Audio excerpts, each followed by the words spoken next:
मैं लोकसभा क्षेत्र फतेहपुर सीकरी में बाहा तहसील में आया हूं, जहां मैं चित्रा आर्ट में खड़ा हूं। मेरे पास सर हैं, मैं पूछूंगा आम पब्लिक से, क्या 2024 में तीसरी बार देश की जो राजनीति है बीजेपी के हाथों होगी या विपक्ष के हाथों? मेरे पास सर हैं। क्या नाम है सर? भैया विकास यादव। विकास जी, कैसे देखते हो, बीजेपी या इंडिया गठबंधन, कौन मजबूत दिखाई दे रहा है? हम यूपी में चाहते हैं अखिलेश को, केंद्र में चाहते हैं मोदी जी को। यूपी में अखिलेश जी को और केंद्र में मोदी जी को। केंद्र में मोदी जी को जी। कहीं ना कहीं विकास जी की सोच केंद्र में तो बीजेपी को देखना चाहते, यूपी में अखिलेश जी को देखना चाहते। बहुत बहुत धन्यवाद सर। क्या नाम है सर? कुलदीप। कैसे देख रहे हो, बीजेपी या विपक्ष, कौन मजबूत दिखाई दे रहा है? बीजेपी। बीजेपी। बीजेपी जी। बीजेपी क्या तीसरी बार वापसी करेगी? बिल्कुल करेगी, 100% करेगी। 100%। जी। बीजेपी तो इस बार कह रही कि 400 के पार जाएंगे। 400 से पार। 400 से पार। 400 से पार। ये क्लियर है? क्लियर 100%। ये जो लोकसभा क्षेत्र आगरा की जो सीट है, फतेहपुर सीकरी, 2 सीटें ये हैं, भी भाजपा की है। भाजपा की है। यस। क्लियर दिखाई दे रहा है। भाजपा 100% भाजपा। कहीं ना कहीं भाजपा की बात आ रही है। कोई ने क्या कहोगे सर, बीजेपी या विपक्ष? चेहरे से कोई मतलब नहीं है, वो तो बीजेपी, कोई भी खड़ा हो जाए सब बीजेपी का ही है इधर, जो भी है बीजेपी पूरी लोकसभा में। पूरी लोकसभा में बीजेपी, विपक्ष कहीं नहीं है? विपक्ष कहीं नहीं है, दूर दूर तक नहीं है इधर। हाँ सर। यूपी का चुनाव होगा, वहाँ अखिलेश को वोट देंगे, लेकिन मोदी हमारे पहले हैं।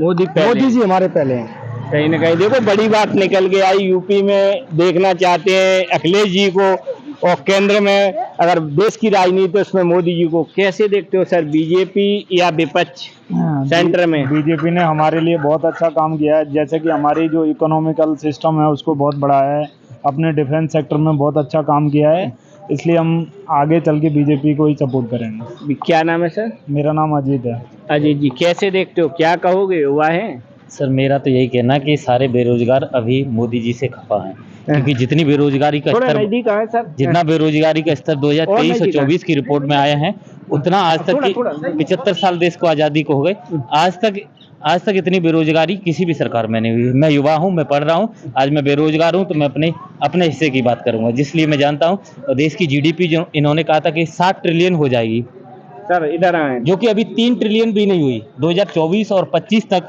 जो इन्होंने नजदीक आए सर देश की जीडीपी का अनुमान रखा था कि 60 ट्रिलियन हो जाएगी, अब वो बढ़ा करके 2030 कर दिया और 9 ट्रिलियन कर दिया।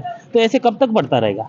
देश को प्रेजेंट में भी तो कुछ चाहिए। रोजगार नहीं दे पाई बीजेपी, नहीं दे पाई रोजगार। इसकी गारंटी बीजेपी सरकार रोजगार नहीं दे पाई। क्या दे रही है, रोजगार दे रही है। जितनी भी रिपोर्ट आई है आज तक की, आप देखिए, ऑक्सफोर्ड की रिपोर्ट पढ़िए सर। मैं ये नहीं कह रहा, मैं आप रिपोर्ट देखिए, जितना बेरोजगारी हुई है। द हिंदू की रिपोर्ट निकाली थी और भी कई सारी पत्रिकाओं ने अपनी अपनी रिपोर्ट जारी करी थी, उसमें बेरोजगारी स्तर क्यों बढ़ रहा है? क्यों बढ़ रहा है? तो बेरोजगारी स्तर इसलिए बढ़ रहा है, जनसंख्या बढ़ रही है, बेरोजगारी बढ़ेगी। तो क्या स्थिति रहेगी देश में? क्या सर, जो बेरोजगारी का परसेंटेज है वो जनता के अनुसार ही निकाला जाता है। जो परसेंटेज कह रहा हूँ वो परसेंटेज बढ़ा है, मैं ये नहीं कह रहा कि बेरोजगारी भी बढ़ी, परसेंटेज बढ़ा है। बीजेपी वापसी करेगी या विपक्ष अपनी ताकत? अभी ये कहना बहुत ही मुश्किल की बात है, क्योंकि लगातार राहुल गांधी ने भी अपने काफी प्रयास किए हैं, गठबंधन भी का। अभी ये कहना, ये निर्णय करना बहुत गलत बात होगी, क्योंकि इस बार थोड़ा ईवीएम पे भी चर्चा हुई है। सुप्रीम कोर्ट ने भी रुख अपना बदला है कि नजर रखेगी चुनाव पर। जिस प्रकार से चुनाव आयुक्त बदले गए, उस प्रकार से अभी कहना कि सिर्फ बीजेपी जीतेगी, ये बहुत ही गलत होगा और सरेसार गलत होगा, कि पहले से कोई प्रेडिक्शन सरेआम गलत होगी। बीजेपी कह रही है 400 पार होंगे अब। सर ये तो मतलब कोई प्रेडिक्शन ऐसा तो है नहीं कि मैं भगवान हूं कि मैं कह दूं मैं 400 पार होऊंगा। किस बेस पे कह रही है बीजेपी? देश का युवा आज रोजगार मांग रहा है, और बीजेपी ये कह रही कि हम 400 पार होंगे। किस बेस पे होंगे? मैं किसान हूं सर, 3 साल से लगातार यूरिया पर दाम बढ़ा, डाई पर दाम पड़ा, और जितनी किल्लतें किसान को झेलनी पड़ी इस सरकार में, कि लाइनों में कतार में खड़ा होना पड़ा डाई और यूरिया के लिए, तो सर किस बेस पे कह रही है कि बीजेपी के हम 400 पार हो जाएंगे?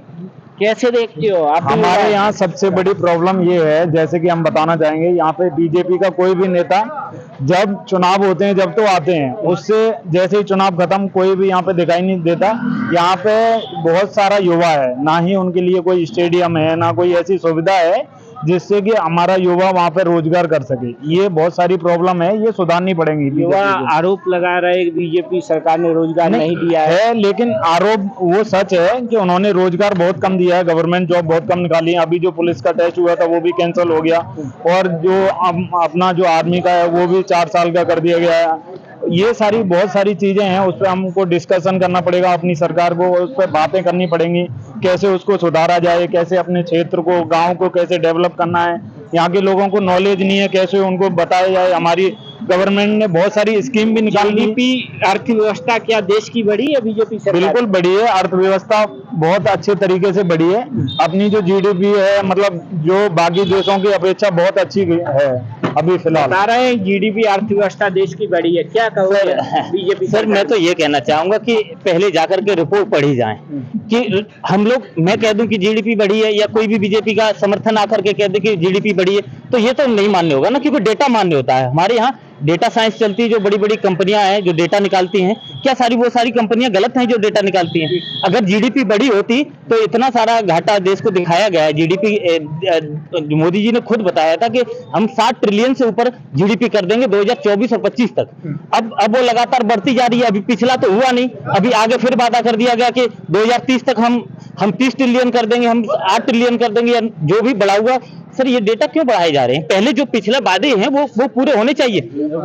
जो किसान के लिए जो इन्होंने कहा था कि कोई भी बेरोजगार नहीं रहेगा, जब 2015 में मोदी जी आए थे, इन्होंने सबसे पहले ये कहा था कि कोई भी युवा बेरोजगार नहीं रहेगा। आज आप बेरोजगारी की स्थिति, अभी आप गूगल करिए सर, कोई भी हो, अभी आप गूगल करिए, बेरोजगारी का स्तर आप देख लीजिए कि पहले से बढ़ा है कि देश में बेरोजगारी बढ़ी है। हाँ सर, कहीं ना कहीं देश में बेरोजगारी बढ़ी है। बिल्कुल बढ़ा है, देश में बेरोजगारी काफी ज्यादा बढ़ा है। जैसे सरकारी सेक्टर में बहुत ज्यादा बढ़ा है।